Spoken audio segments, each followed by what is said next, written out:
नाराजी आहे असं म्हणणं मला वाटतं की समर्पक नाही। शेवटी या महायुतीचा महत्त्वाचा भाग असणारे एकनाथ शिंदे व त्यांचा पक्ष आहे। त्यांच्याही काही कार्यकर्त्यांसाठी स्वतःच्या आमदारांसाठी काही इच्छा व्यक्त करणं हे गैर आहे असं मानणाऱ्यापैकी मी नाही। सध्या माननीय मुख्यमंत्री महोदय हे दावोसला गेले आहे आणि दावोसवरून आल्यावर या संदर्भात का निर्णय स्वतः मुख्यमंत्री महोदय, स्वतः उपमुख्यमंत्री महोदय आणि आमचे मंत्री व प्रदेश अध्यक्ष बावनकुळेजी हे एकमेकाच्या संमतीने, सहमतीने आणि चर्चेतून निश्चित करतील। पण नाराज आहे असं म्हणणं मला वाटतं की हा शब्द योग्य नाही अशा कोणत्याही गोष्टीच्या संदर्भामध्ये मत मांडताना। नाही, मी पुन्हा सांगतोय, त्यांनी सुद्धा इच्छा व्यक्त करणं काही गैर आहे का?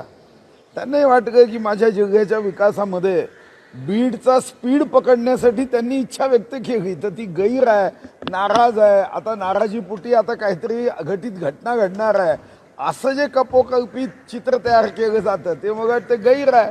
आता त्यात तिच्या कन्या आहे आणि बीडच्या प्रगतीचा स्पीड व्हावा म्हणून त्यांनी इच्छा व्यक्त केली। आनंद आहे, मकर संक्रांतीचा उत्सव आहे।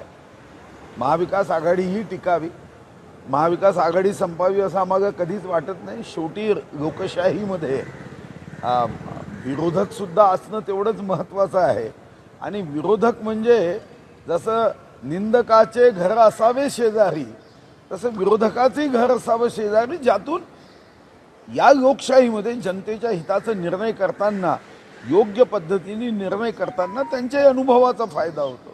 मला माहीत नाही, पण वाघाचे मृत्यू जर जास्त होत आहे असं म्हटलं तर त्याला रेशोमध्ये बघितलं पाहिजे। जेव्हा मी वनमंत्री झालो तेव्हा 112 वाघ होते, जेव्हा मी खातं सोडलं तेव्हा 2 वर्षाच्या वरील आणि 2 वर्षाच्या आत असे 600च्या वरती वाघ होते।